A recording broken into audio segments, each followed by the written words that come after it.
चलिए अब अपना नेक्स्ट क्वेश्चन करते हैं। Question number 10।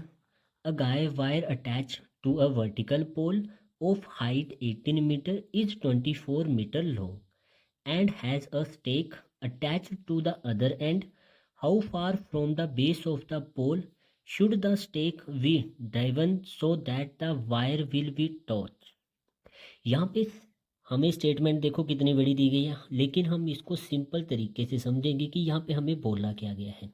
देखो सिंपल लैंग्वेज है इसकी कि हमारे पास एक वर्टिकल पोल है, ये हमने पोल बना लिया, इसकी हाइट हमें 18 मीटर दी गई है। ठीक है, अब वर्टिकल पोल है तो ये हमारा क्या होगा, ग्राउंड लेवल होगा ना ये वाला हमारा। ठीक है, आगे बोला गया है कि पोल के टॉप पे एक रस्सी बांधी गई है। ठीक है, तार बांधी गई है, ये रस्सी आप समझ सकते हो। इसको ढीला छोड़ा गया है नीचे की ओर।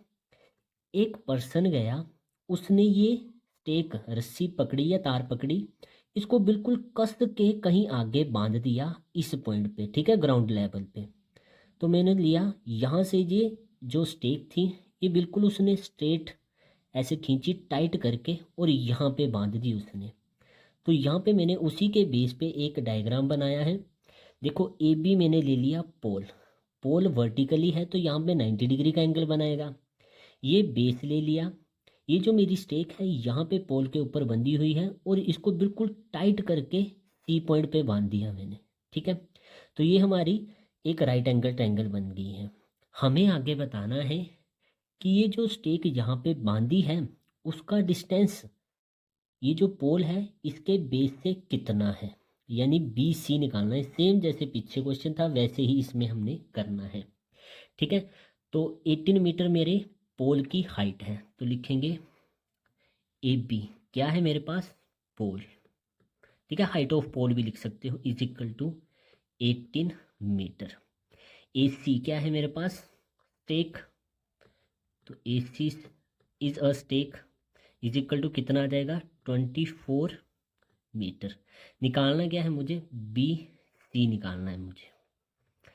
अब देखो ट्रायंगल है हमारे पास, राइट एंगल ट्रायंगल ये ए बी सी, तो in triangle A B C by Pythagoras theorem या फिर using Pythagoras theorem, Pythagoras theorem इसी का यूज़ करेंगे ना। टू साइड्स हैं हमारे पास, थर्ड हम निकाल लेंगे।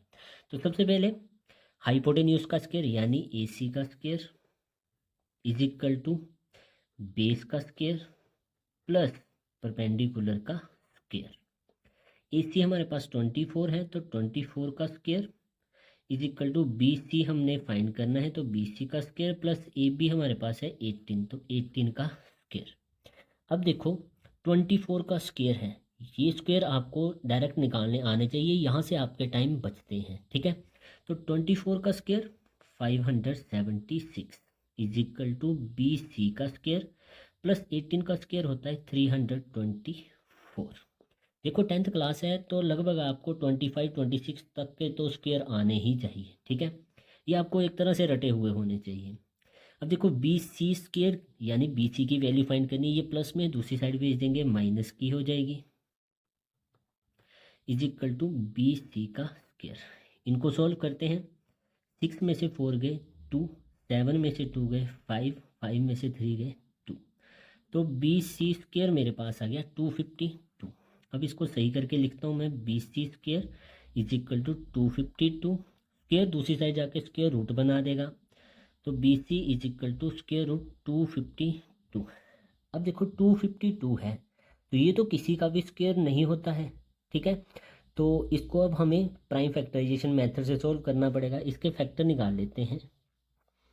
252 इवन नंबर है, 2 से चला जाएगा, 2 1 जा 2, 2 2 जा 4, 1 2, 2 6 जा 12, 2 से फिर चला जाएगा, 2 6 जा 12, 2 3 जा 6, 3 से चला जाएगा, 3 2 जा 6, 3 1 जा 3। अब देखिए 3 7 जा 21, 7 1 जा 7, तो यहाँ पे मेरा बी सी बराबर आ गया।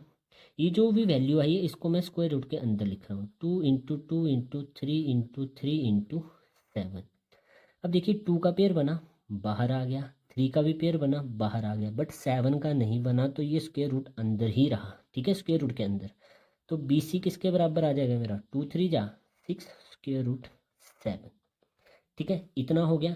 अब देखिए लास्ट में ये मीटर में था तो मीटर में लिख दिया, लास्ट में एक लाइन लिख देते हैं, hence the distance from the base is 6 √7 metre. ठीक है, तो बस यही तो हमें इसमें निकालना था। यहाँ पे ये हमारा क्वेश्चन कंप्लीट हो गया। चलिए मिलते हैं नेक्स्ट क्वेश्चन के साथ नेक्स्ट वीडियो में। जय श्री राम।